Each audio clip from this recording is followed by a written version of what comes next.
Hello,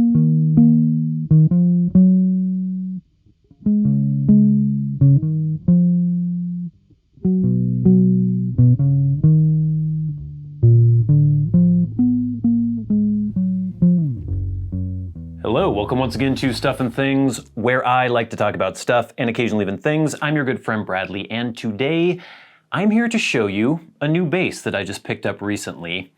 Now, I don't really play bass. I had a bass that I got years ago, and it was for a project I was doing with an old band. And at the time, I thought, well, I'll pick this up, we'll use it in this project, and then maybe I will actually learn how to play bass. I play guitar a bit. You may have seen some of my videos about that in the past. I'm trying to improve, but I would say that I'm a guitarist and not a bass player. I've very, very, very little experience with bass. So I had this Fender Deluxe Active P-Bass Special, and that's what we got for the project. And afterwards, I thought, okay, I'm gonna try to pick this up a little bit and play it and learn it. And I never really did. I never really did much with it. It just never felt right to me. I didn't like playing it that much. And so several months back, I decided I would send it on. I would sell it off. Ended up getting more than I actually paid for it new, which was kind of crazy. But then that made me think, okay, I just got a good amount for this old Deluxe Active P-Bass Special, and I would like to have a bass. I had been going through my whole guitar renaissance, learning to play guitar better, practicing guitar every day, and I thought I might want to record, might want to get some bass tracks down. And so I did some research, and I decided on the bass guitar that I think, at least personally, is a really, really great point of entry for someone who plays guitar and wants to get into bass. And it is this, the Fender Meldal-Johnsen Road-Worn Mustang bass. So this is a short scale bass, as opposed to the P bass I had that was a full 34-inch scale.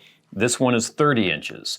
So still longer than a typical Fender guitar, but it is a little bit more compact and scaled down. If you're used to playing guitar, it might feel a little bit more at home. And I picked this one up because, first of all, the short scale nature. I wanted a short scale bass. I thought that would be cool for me and it would be easier for me to learn. And then there are some other features to this that just really appealed to me. Basically, this is kind of a reissue or a recreation of a 1966 Fender Mustang bass. And that's what I wanted. I wanted something that was kind of vintage. Some of the newer ones out there are dual pickup, the Fender Mustang basses that they put out now, like the Player Series. I just wanted single vintage style Mustang pickups. I wanted a nitro cellulose lacquer finish, which this one has. I wanted a rosewood, a real rosewood fingerboard, and this had all of those things. The one thing it did have that I didn't really want was the fact that it has some wear. It is road worn, so you may see here, there are these wear marks. It's okay, I don't hate it, but I would prefer to have one that didn't have this. These chips and scuffs. If that were to happen, I would like to do that myself. It does feel good. It feels like a nice, well played in bass. The neck feels amazing on this thing. Let me just show you a little bit. You can see the back of the headstock, these cool open lollipop tuners here. You can see there are even chunks and things taken out of the headstock. A little rough on the edge. And that lacquer is nice and aged looking. Kind of a matte lacquer on the back though, it's not really shiny. And then on the actual body of the guitar, which is alder, you know, there's some scrapes and scratches. This mark right here, I don't know if that'll pick up in the camera or not, maybe you can see that. All those little dots, I don't know what would have caused that.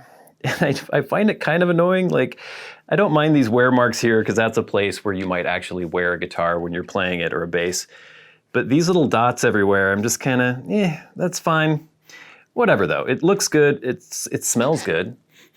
Nitrocellulose lacquer. It does have the adjustment for the truss rod here, like in a vintage neck. It's basically completely vintage spec, other than the fact that it has a 9.5-inch fretboard radius instead of the 7 1/4, which it would have had originally. I find that kind of annoying. I don't know why Fender insists on putting 9.5 radii on vintage reissue instruments now. I would rather they have the vintage spec because that's why I'm buying the vintage spec guitar. But other than that, I'm totally fine. It came with Fender flat wound strings, which is another thing that I was really interested in. I love that sound of maybe 60s Wrecking Crew, Carol Kay, you know, she would play on a P bass, but she would have flat wound strings and play with a pick. It just has that nice vintage vibe to it that I really, really like. And the road-worn finish I can sort of take or leave, but I don't hate it. So pretty cool. I think the original version of this came out in a Daphne Blue. I wanted to get the black because the Daphne Blue was just so ubiquitous. I wanted to get a different color than that. Some of the other features, it has 19 frets, 4 strings. This is a bass. Single Seymour Duncan custom pickup. So this is supposed to be a custom recreation of a 1966 Mustang bass pickup. Just has 1 volume, 1 tone. That's about it. It didn't come with the original mute that these basses came with back in the day. And it does have individual saddles for each string. One interesting thing about this guitar, I believe these are made in Mexico, and when I received it, it looked good and everything. I thought the truss rod adjustment was fine, the action was pretty good, but the intonation was just not set at all. All 4 of these saddles were just completely straight, and it just wasn't even remotely intonated, so I had to do that myself. Other than that though, I think the fit and finish is nice. The fact that the finish has been scraped off in many places notwithstanding, but I don't know if this will pick up or not on camera, but I do kind of like just the sort of scuffed world look that it has. I don't mind that, it's just the dings and dents. I could do without. But I've been picking this up and trying to play it a bit. Like I said, I'm not really a bass player, but I've really been enjoying just sort of thinking about guitar in a different way, I guess, through playing bass. Knowing that you pretty much are only playing single note lines as opposed to chords, just figuring out, you know, it makes you think more about root notes and chord notes. Like if you're playing something in G, and then, okay, are you gonna play the root note of that chord, or can you play other notes from that chord? And it just makes me think more about guitar when trying to play bass. So I've been trying to come up with bass lines for some songs that I've written. I've been practicing some other bass lines for some famous songs, and it's just really been cool. I love the feel of this thing. It's nice and light. I don't know how much it weighs, but it probably doesn't weigh that much more than the custom shop Telecaster that I have. So all in all, I am really happy with this guitar, and I do think if you are a guitar player and you're looking to get into bass, this might be a really good option for you, or just a short scale bass in general, but especially this one if you like that vintage vibe and something that's just really simple. I would say no frills, but this is a little bit more expensive than maybe, I think it's about the same price as the Player Telecaster. I'm not totally sure. Or the Player Mustang bass. I haven't totally priced all of those, but it does just have the 1 pickup.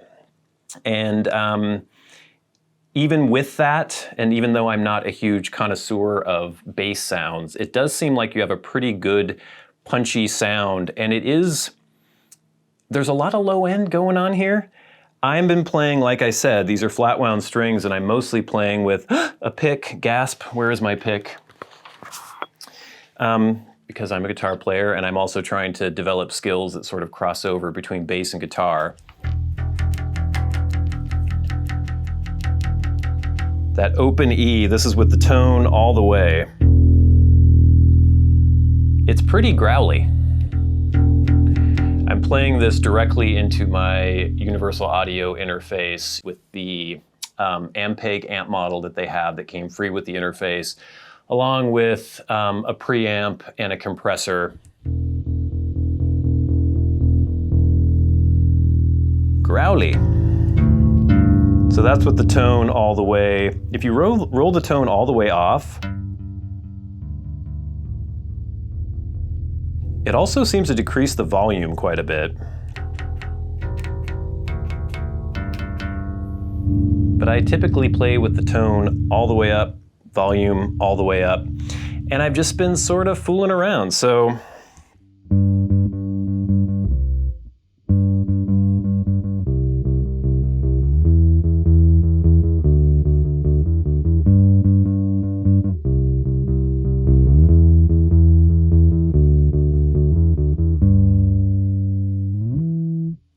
Sounds good to me.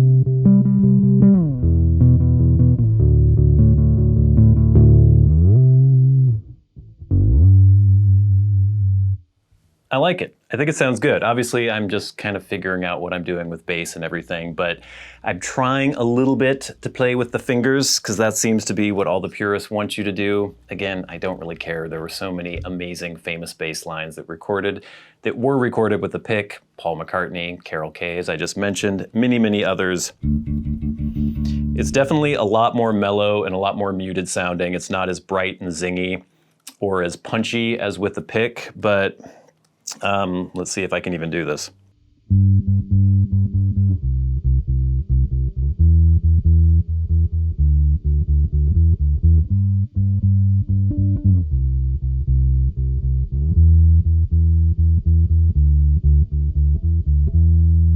So no, I can't really play with my fingers, but I might try to do that. I might try to develop that because it's definitely a different kind of sound and there might be different songs where that would actually be useful. But if I ever start doing this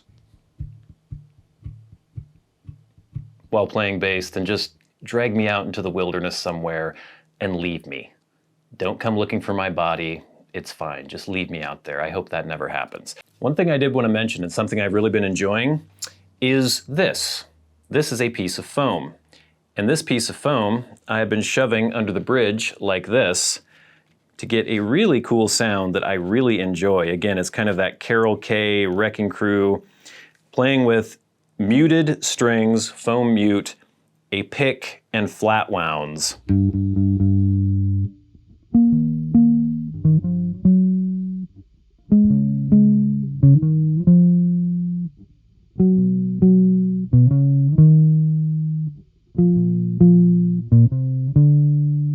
I love that sound, and I think this bass, even though it doesn't nail it completely because it's not a Fender P bass, it still sounds great, and I'm really enjoying the foam mute, the flat wound strings, and playing with the pick. But all in all, I'm really enjoying this bass. I think it's great. I can't wait to actually record some tracks with this. I've been working on bass lines. That's a whole other thing for me, is figuring out what works, what really can hold the song together and sound good with the rhythm, but then not put too much into it. I have a tendency to want to do these more complicated lines, and I might need to sort of pull it back a little bit and maybe just be on the 1 beat, maybe be on the 2 beat. I'm not exactly sure, but it's been a really fun experience just trying to figure out what makes a good bass line. Listening to a bunch of different songs and seeing, okay, I like this, I don't like that. How do I recreate that, or how do I bring that into my own music? And the Fender JMJ road-worn Mustang bass is a really good option, and I'm really glad that I picked it up. So there you go, a very brief overview of the Fender JMJ road-worn Mustang bass. I've been your good friend Bradley, you've been the audience, this has been Stuff and Things. I'll see you later.